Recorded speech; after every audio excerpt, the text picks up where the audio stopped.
Kasalan, honeymoon at bagong simula bilang mag-asawa. Dapat sana'y puno ng saya at pangarap ang mga sandaling ito. Subalit hindi naging ganito ang kinahinatnan ng bagong kasal na sina Raja at Sonam Raghuvanshi na sumumpang magsasama at magmamahalan hanggang sa huling sandali ng kanilang buhay. Sa halip na kaligayahan sa kanilang honeymoon ay isang palaisipang krimen ang naganap nang bigla na lamang napaulat ang pagkasawi ni Raja at pagkawala ni Sonam 30 araw pagkatapos ng kanilang kasal.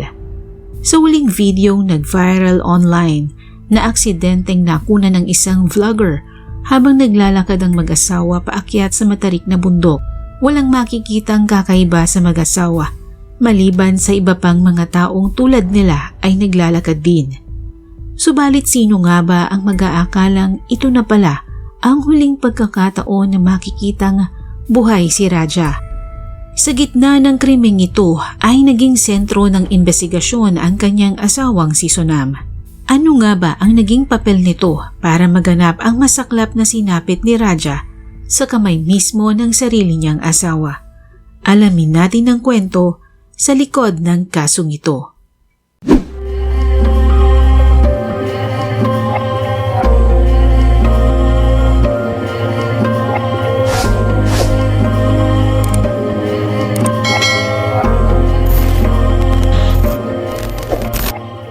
Para sa kasong ito, dumako tayo sa bansang India kung saan naganap ang kasong tampok ngayon sa aking video. Siya si Raja Raghuvanshi, 29 na taong gulang at tubong sa Karnagar, Indore, India. Bunso siya sa 3 magkakapatid at ang mga nakatatanda niyang kapatid na sina Vipin at Sachin ay kapwa may asawa na. Mula sa mayaman at kilalang pamilya si Raja na nagmamay-ari ng negosyong transportation na nagpaparenta ng mga bus sa mga eskwelahan simula pa noong 2007. Mula nang magsipag-asawa na ang kanyang mga kapatid, si Raja na ang nag-take over sa kanilang negosyo. Ayon sa mga ulat, si Raja ay responsable, masunurin sa kanyang mga magulang, masipag at tila handa na sa pag-aasawa. Kaya naman ang sabihin ng kanyang mga magulang na hahanap sila ng babaeng mapapangasawa niya, hindi siya tumutol, tahimik siyang pumayag sa kagustuhan ng kanyang mga magulang. Sa pamamagitan ng isang matrimonial directory, nakilala ni Raja si Sonam Singh noong Oktubre ng nakaraang taon. Sa tinatawag na matrimonial directory, nagkasaad dito ang mga pangalan ng mga babae at mga lalaki sa isang komunidad sa ilalim ng pagkilatis ng Ram Navami ritual na siyang tutulong sa pamilya na maghanap ng kamatch o mapapangasawa. Dito, ipinarehistro ng ama ni Sonam ang kanyang pangalan at ganun din ang ama ni Raja. Hindi sila magkakilala pero tila match ang kanilang profile. Tulad ni Raja, taga-Indore din si Sonam at nangangasiwa din ang negosyong paggawaan ng plywood ng kanyang ama na si Devi Singh. Sa madaling salita, bagay na bagay ang kanilang profile kaya naman naging porsigido ang kanilang mga magulang na ipag-match ang dalawa. Para magkakilala ng husto, nag-usap sina Sonam at Raja sa pamamagitan ng text at tawag. Pero tila malamlam ang pagsagot ni Sonam sa kanyang mga mensahe. Nasa pakiramdam ni Raja ay hindi siya gusto nito. Gusto sana ni Raja na makilala pa ng lubusan si Sonam, kaya naisa na niya itong yayain mag-date nang silang dalawa lang. Pero hindi pumayag si Sonam. Sinabi niya ito sa kanyang ina, subalit pinagsabihan siya nitong ayusin ito at suyuin si Sonam dahil sa unang tingin pa lamang niya dito ay alam niyang si Sonam ang nararapat para kay Raja. Dahil mabait at masunuring anak, sinunod niya ang payo ng kanyang mga magulang. Sa madaling salita, naikasalang dalawa noong May 11, 2025 sa Indore. Sa unang tingin, tila wala itong ipinagkaiba sa ibang kasal. Masaya at puno ng pagmamahalan. 10 araw makalipas ang kanilang kasal, nag-book ng tiket papuntang Assam at Meghalaya si Sonam para sa kanilang honeymoon nang hindi sinasabi kay Raja. Sinabi ni Sonam sa ina ni Raja na gusto din daw sana niyang bumisita sa Kamakya Devi Temple sa Guwahati bago ang kanilang honeymoon. Sino ba naman ang maghihinala na may maitim na plano pala si Sonam sa kanyang anak, kaya't walang dahilan upang tutulan ito ng sinuman sa pamilya. Sa madaling salita ay pumayag na din si Raja sa planong ito ni Sonam. Hindi man nag-book ng tiket mula Meghalaya pabalik ng Indore. Sinabi ni Sonam na uuwi sila ni Raja pagkalipas ng 7 araw. May 20, 2025, umalis ang mag-asawa sa Indore patungong Meghalaya. Habang nasa airport, nag-video call pa ang ina ni Raja at napansin nito na suot ni Raja ang gold necklace. Sinabihan niya si Raja na hindi siya dapat nagsusuot ng mamahaling alahas, lalo na sa matataong lugar dahil delikado. Pero ayon kay Raja, siya man ay ayaw sanang magsuot ng alahas pero mapilit daw si Sonam. Kaya para hindi na sila mag-away, isinuot na lamang niya ito. May 22, 2025, dumating ang mag-asawa sa Malkiat Village. Paglapag nila doon, kailangan nilang akyatin ang matarik na bangin na may layong 2.6 kilometers o nasa 3,000 steps patungong Nongriyat. Sinearch ko sa Google ang lugar na ito at talagang nakakahanga ang mga natural na tanawin mula sa nagtataasang mga puno at mga luntiang halaman. Ang sikat na root bridges na sa katagalan ay napatibay ng panahon at ginawang tulay na kalaunan ay ginagamit na tawiran ng mga lokal at turista nang walang alinlangan. Sa gitna ng kanilang paglalakad, 2 beses na tumawag ang ina ni Raja, 1 beses kay Raja at 1 beses kay Sonam. Sa pag-uusap na lang ito, walang napansing kakaiba ang ina ni Raja. Parehas nang sinasabi ang dalawa kung ano-anong tanawin ang nakikita nila kabilang ang isang falls na pinakunan pa nga ng larawan ng ina ni Raja kay Sonam. Walang kaduda-duda sa mga oras na iyon. May 23, 2025, bandang alas 5:30 ng umaga, nag-check out ang mag-asawa sa isang guest house sa Malkiat Village at nagrenta ng scooter. Nang mga sumunod na oras, walang sino man sa kanilang pamilya ang nakakontak sa mag-asawa. Noong una ay inisip nilang baka may network issue lang dahil nasa malayong bundok ang dalawa kaya hindi makatawag at hindi rin sila matawagan.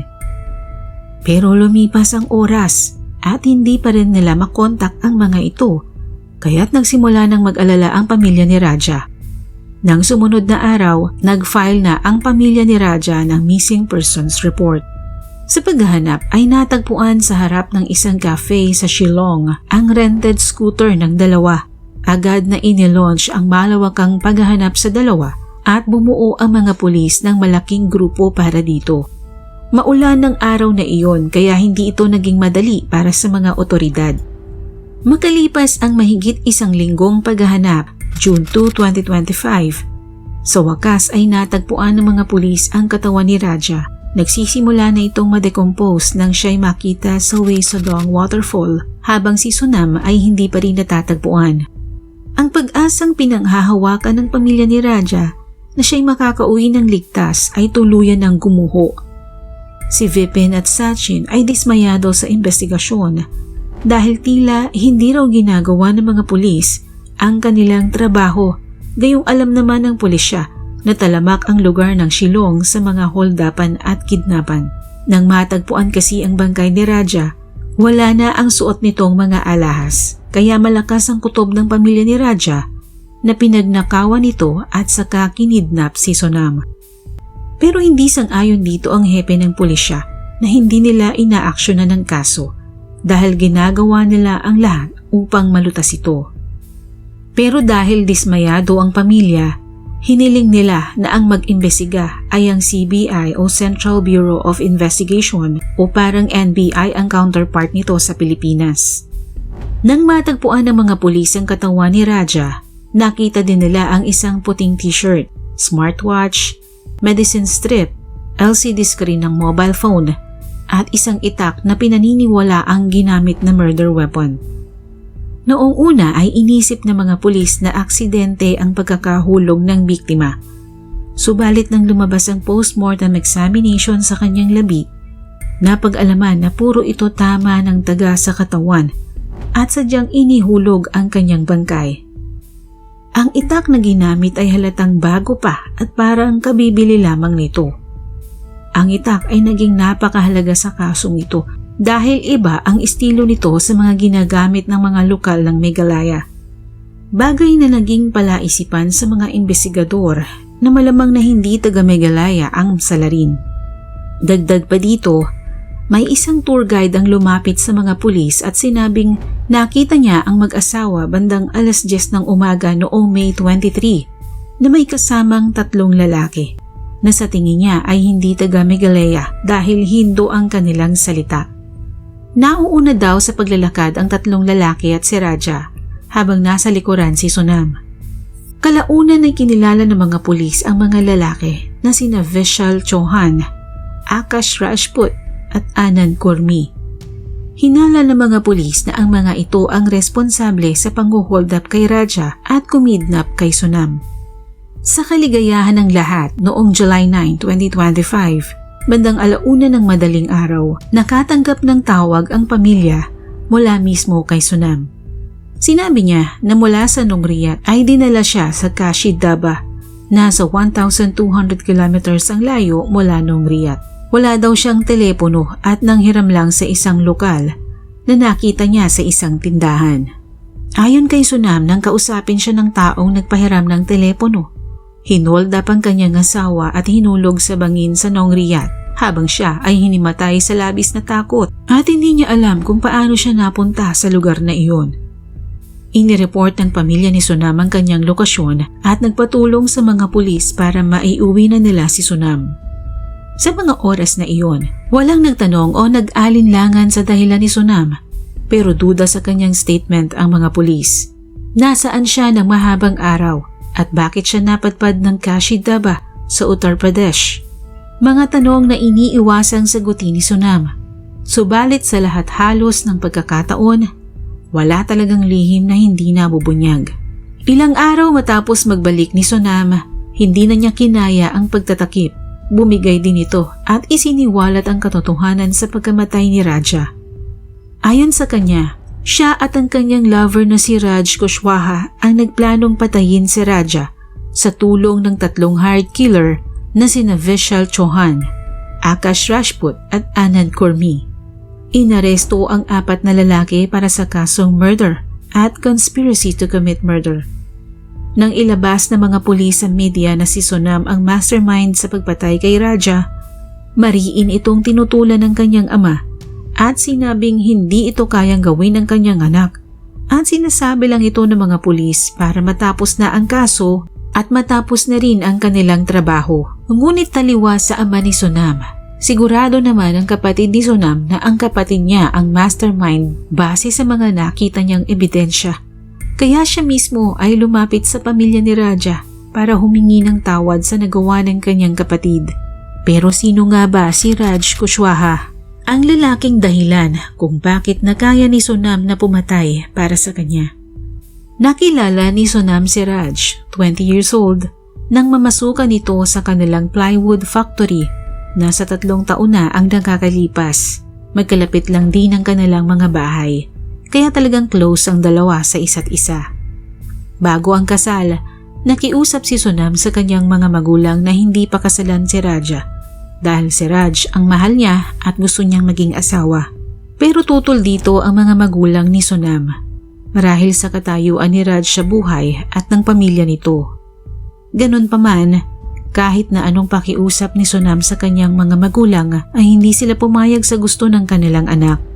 Pero kahit kasal na sila ni Raja, hindi nakipaghiwalay si Sonam kay Raj.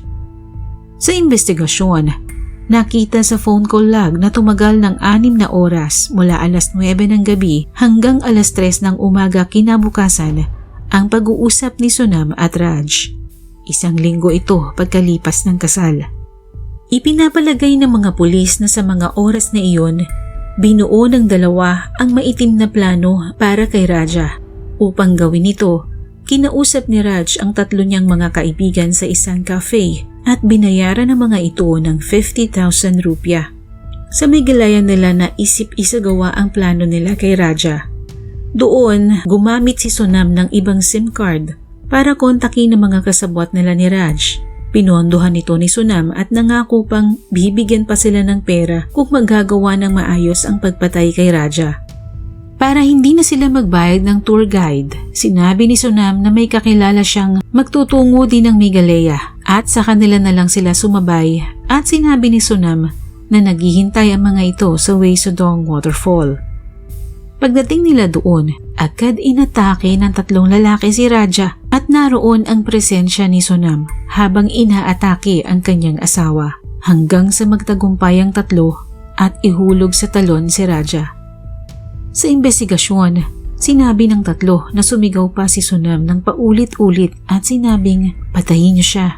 Bago nila itapon ang bangkay ni Raja, kinuha muna nila ang mga alahas na suot nito. Pagkatapos nito, umalis ng Meghalaya si Sonam at nagtaksi pa uwi ng Indore kung saan siya nagstay sa isang motel na ibinok ni Raj.